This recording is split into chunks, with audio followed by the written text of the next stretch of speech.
Yeah, let's do her. Ready? All right, welcome back to the 2022 KitchenAid Senior PGA Championship here at Harbor Shores in Benton Harbor, Michigan. We are pleased to be joined by our 2018 KitchenAid Senior PGA Champion, Paul Broadhurst. Nice to have you back, Paul. Thank you. Yeah, great. This is our first time back here since that event, just because of the unfortunate 2020. Tell us, you're back. I mean, how good does it feel? Did you get a warm fuzzy and maybe some recollections of what went down that day? No, I mean, it's great to come back here. It's been a long 4 years, with the cancelled 2 years here because of COVID. So, it doesn't feel like I'm coming back as defending champion by any means, but it's nice to come back and, play a course that you've played well on in the past.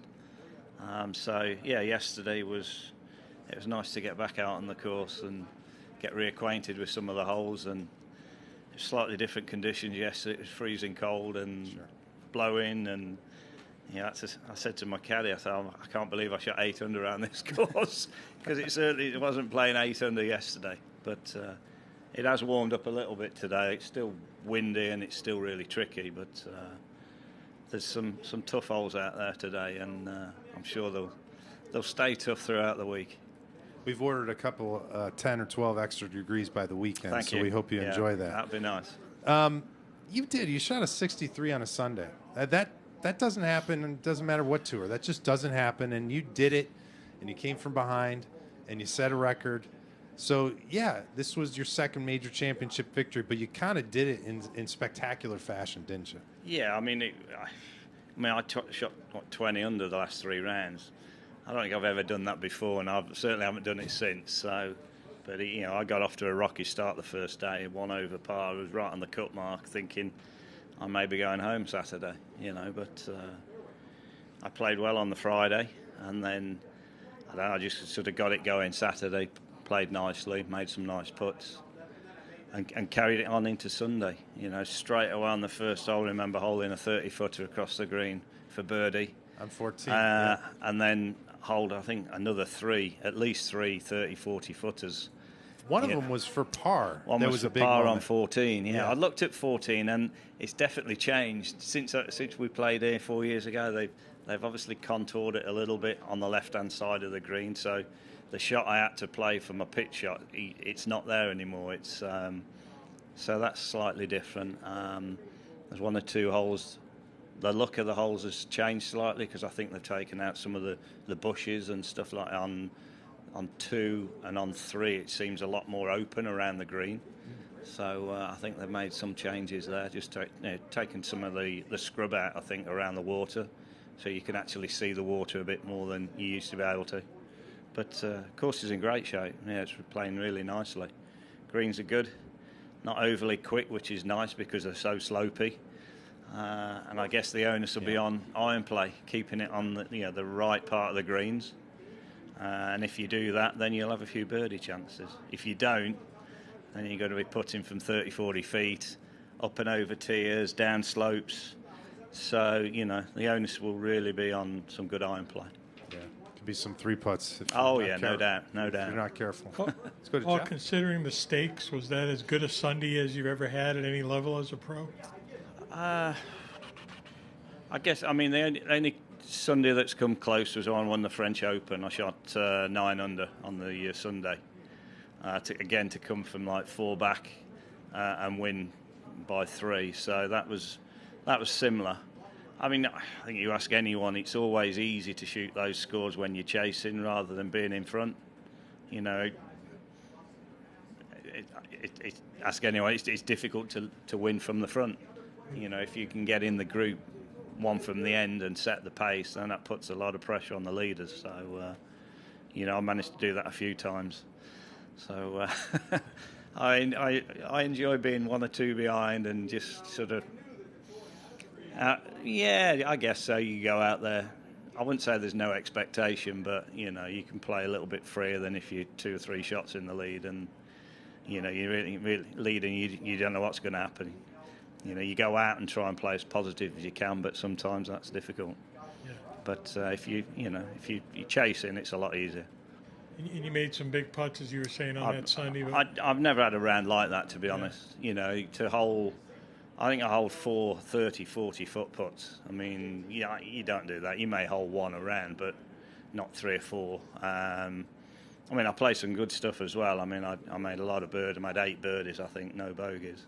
But there was certainly 3 or 4 putts that were 30, 40 feet. And obviously that all helps. good bonus. Let's go to Remy over here.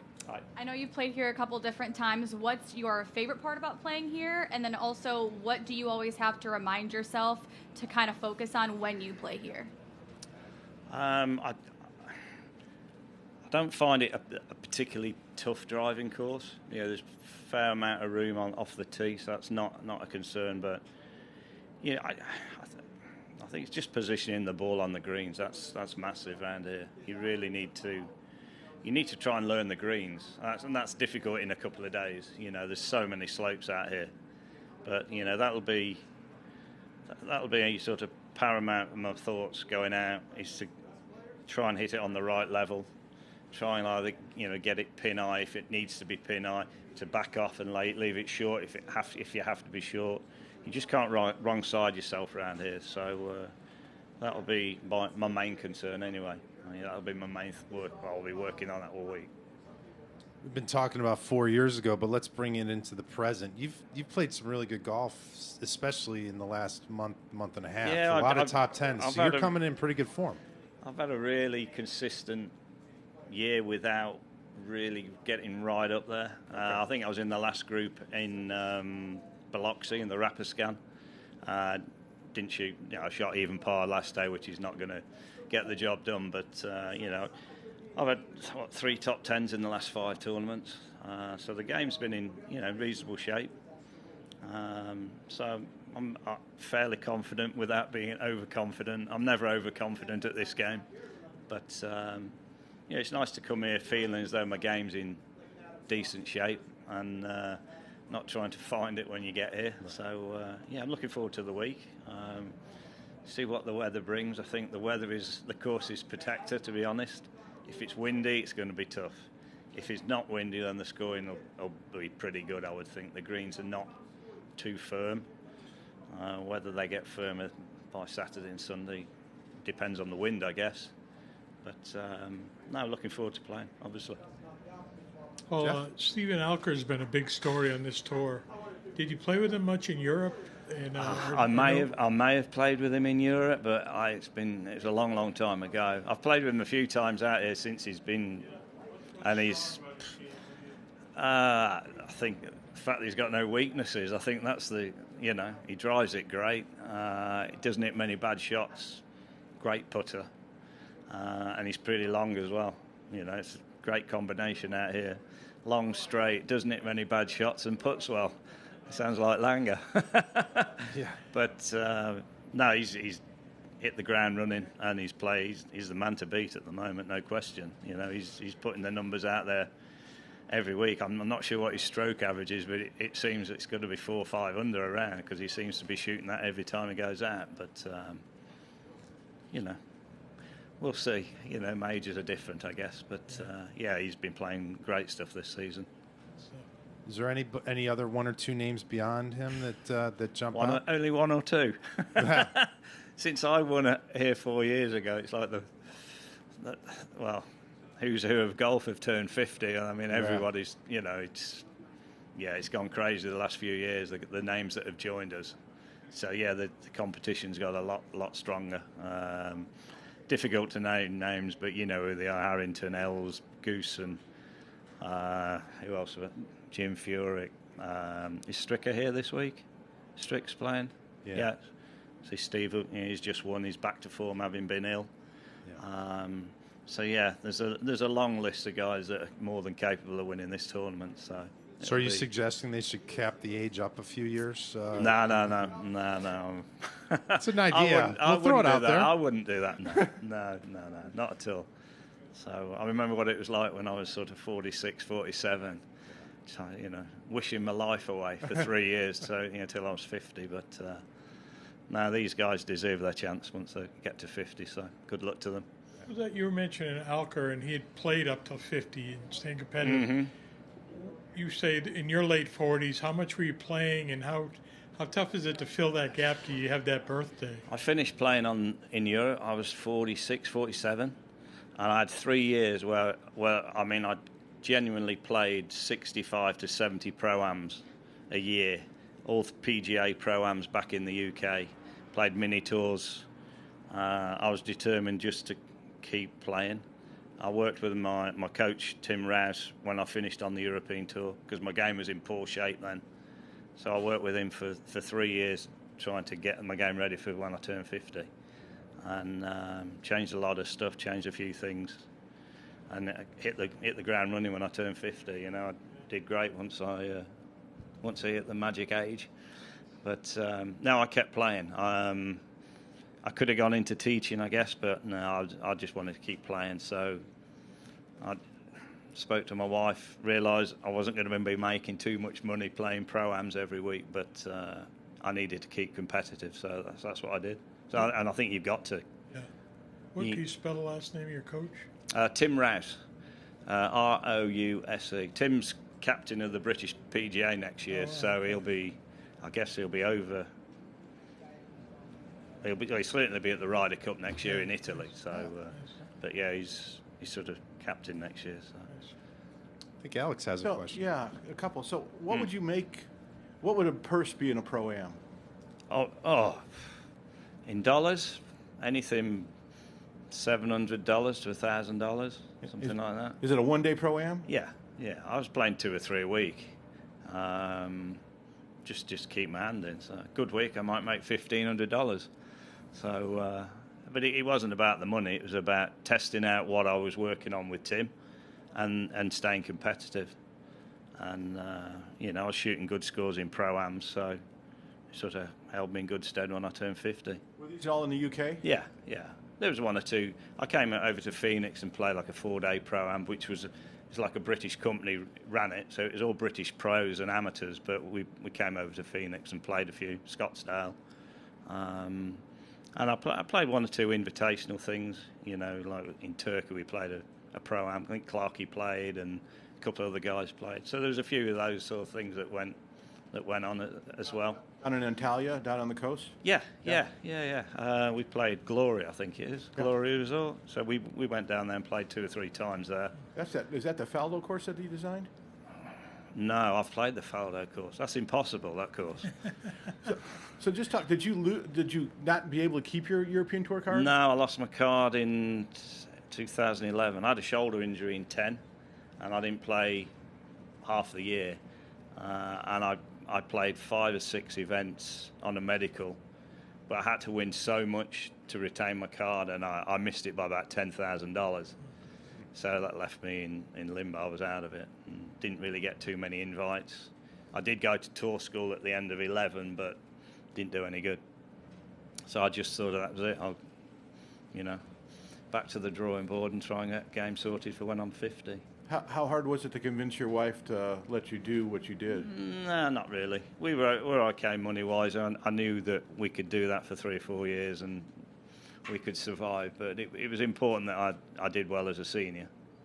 Didn't it seem like a long way out? It did, yeah. But I was playing that badly. I thought it might take me a while to sort it all out. But at the time, losing my card, everybody hits the panic button. I think, what am I going to do? But looking back, it was the best thing that happened to me. It's the first time in 23 years I had a period of time where I could actually work on my game and not go back to a coach and look for a quick fix, ready for the next week. I was able to, let's put some work in, and the next 6 months it doesn't really matter whether you play well or not. But it worked out good because I'd work with Tim and then go and play a couple of pro-ams, see how it went, and then go back to the practice area and work on it again. So it was a blessing in disguise, I think. I think we're going to wrap it up with Jeff. When you look back at 16, did you win late in the year? Was it Pebble? I did win at Pebble, yeah, in September, yeah. And was that you were one of the guys who got one of the last few letters from Arnold? Is that right? That's what, yeah. I think it was the last one. Yeah. Because it actually arrived at my house after Arnold had passed away. So yeah, that was special. You know, I've got that framed in my office. It's on the wall. Got a picture of Arnold with Ben Hogan and stuff. So yeah, that was, yeah, I couldn't believe it. I was gobsmacked when that came through the post. Really special moment. Yeah, one more? One last thing. When you were playing European Tour, obviously it was a thriving tour, I think it's fair to say. It doesn't seem to be necessarily thriving right now. Are you concerned about its future? I am concerned because my son's trying to make his way onto it. You know, he's 25. He's just sort of playing Challenge Tour. So, you know, there's been no tour school in Europe for 3 years. So my son has been pro 18 months and he's just sort of been playing third level mini tours. So yeah, from a personal point of view, yeah, it's quite important that, you know, the tour sort of grow again, evolve again. But yeah, it's been a difficult period for them. You know, there's a lot of tournaments where they're only playing for like $1 million, and the difference between the top tournaments and the run-of-the-mill tournaments is massive. It's tough for the guys coming through now. It really is difficult, but hopefully they can turn it around. But Could you have made a living on that tour now? on the European tour, if you were good enough, yeah, you can make a living, sure. But I mean, some of the prize money is what I was playing for 20 years ago.